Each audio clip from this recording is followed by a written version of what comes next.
गीता किसी ने कुरान लिखा है, किसी ने गीता किसी ने कुरान लिखा है।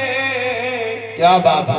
हमारे बाबा ने इस देश का संविधान लिखा है। क्या बात है, क्या बात है। हमारे बाबा ने इस देश का संविधान लिखा है।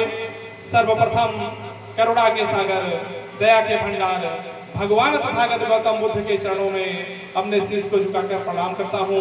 तत्पश्चात गूंगों को जबान देने वाले, बहरों को कान देने वाले, शूद्रों दलितों महिलाओं को मान सम्मान स्वाभिमान एवं हक अधिकार देने वाले, धर्म में व्याप्त कुरीतियों को प्रथाओं के कारण क्लासरूम के बाहर बैठकर पढ़ने वाले 32 डिग्री 9 भाषाओं के महाज्ञानी, Bharat Ratna, Bodhisattva, symbol of knowledge, संविधान निर्माता परम पूज्य डॉक्टर बाबा साहब भीमराव अम्बेडकर जी के चरणों में अपने शीश को झुकाकर प्रणाम करता हूं और उनकी जयंती की आप सभी लोगों को हार्दिक बधाई एवं शुभकामनाएं देता हूं। और समाज में जन्मे उन तमाम संतों, गुरुओं, महापुरुषों, छत्रपति साहू जी महाराज, महात्मा ज्योतिबा फूले, छत्रपति साहू जी महाराज, संत शिरोमणि गुरु रविदास जी महाराज एवं माता सावित्रीबाई फूले एवं माता रमाबाई फूले के माता रमाबाई अंबेडकर जी के चरणों में अपने शीश को झुकाकर प्रणाम करता हूँ। साथियों, कहते हैं भारत का इतिहास निरंतर लिखा गया, कि इस देश का इतिहास निरंतर लिखा गया। 2 बूंद पानी को समंदर लिखा गया। एकलव्य का अंगूठा जबरदस्ती काटकर, कि एकलव्य का अंगूठा जबरदस्ती काटकर अर्जुन को सर्वश्रेष्ठ धनुषधर लिखा गया। अर्जुन को सर्वश्रेष्ठ धनुषधर लिखा गया। साथियों, ये वही देश है और ये वही समाज है जहां पहले चंद मुट्ठी भर लोगों को पढ़ने लिखने का अधिकार हुआ करता था। चंद मुट्ठी भर 1-2 जाति के लोगों को सैनिक बनने का या व्यापार करने का अधिकार हुआ करता था। लेकिन माता भीमाबाई की कोख से 1891 में डॉक्टर बाबा साहब अम्बेडकर का जन्म हुआ। साथियों, उस समय हमारा भारत देश अंग्रेजों का गुलाम था।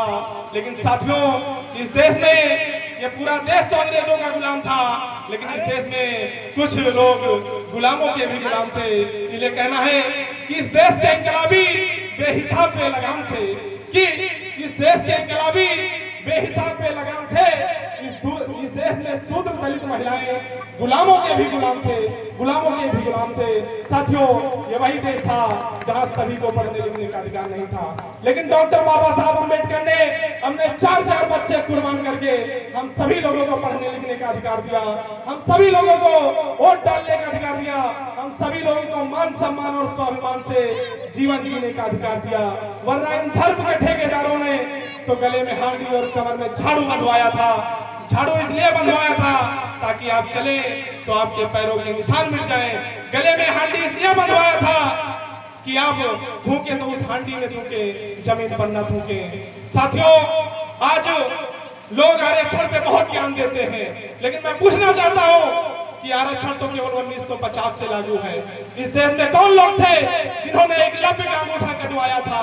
केवल जाति के आधार पर किसी को धर्म ने अधिकार दिया, आरक्षण दिया, तो किसी को भारत के संविधान ने। और इतना याद रहे कि भारत के संविधान ने जो आरक्षण दिया है वो खैरात या भीख नहीं है। महात्मा गांधी को जान भीख ने दी थी डॉक्टर बाबा साहब अम्बेडकर ने, तब जाकर पूरा पैक्ट साइन किया था। इसलिए जो लोग अभी एक लोग बढ़ के नेता बनते हैं, वो बता रहे थे कि आरक्षण चाहे 75 साल ले लो, चाहे 175 साल, हम नहीं आरक्षण मांगेंगे, और वो भी 10% आरक्षण लेकर बैठे हैं। तो साथियों, और एक बात, अभी आप लोगों ने देखा होगा यूजीसी बिल आया था। साथियों, और भी जो लोग न्यूज देखते हैं वो लोग देखते होंगे कि कहीं दलितों को घोड़ी पर से उतार दिया जाता है, क्या उनके साथ अन्याय अत्याचार होता है। साथियों, SC/ST एक्ट है, लेकिन क्या आज भी अन्याय अत्याचार रुका है? नहीं। नास्तिक ललाई सिंह यादव की 4 पंक्तियां सुनिएगा। कहते हैं, बलिदान सिंह का न होते सुना बगरे बलिवेदी पर लाए गए, कि बलिदान सिंह का न होते सुना बगरे बलिवेदी पर लाए गए, काटे न टेढ़े पादप गए, सीधों पर आरे चलाए गए, विषधारी को दूध पिलाया गया। केचुए कटिया में फंसाए गए और बलवान का बाल न बांका हुआ, बलहीन सदा तड़पाए गए, बलहीन सदा तड़पाए गए। साथियों, आप सभी लोग जानते हैं कि केचुए को, मछली को पकड़ने के लिए उसको कांटे में फंसाते हैं लोग, और वहीं पर विषधारी सांप को नाग पंचमी वाले दिन दूध भी पिलाते हैं। तो इसलिए याद रखना, हम गांधी को तो फॉलो नहीं करते कि कोई हमारे एक गाल पे थप्पड़ मारे तो हम दूसरा आगे कर दें। नहीं, हम डॉक्टर बाबा साहब अम्बेडकर के वंशज हैं, उनके फॉलोवर्स हैं। हम महात्मा गांधी के फॉलोवर्स नहीं है कि कोई हमारे एक गाल पे थप्पड़ मारेगा तो दूसरा आगे कर देंगे। और साथियों, अभी हरियाणा में एक आईपीएस थे, उन्होंने खुद को गोली मार लिया और उसमें 12 अधिकारियों के नाम लिखा कि इन्होंने हमें जातिगत प्रताड़ना की, हमें जातिगत भेदभाव किया। साथियों, एक बात इतना याद रखना कि इतिहास गवाह है, किसी ने मरकर जंग नहीं जीती, जंग जीती जाती है तो दुश्मन को मारकर। इसलिए याद रखना, जो लोग अपने आप को मार लेते हैं सोसाइटी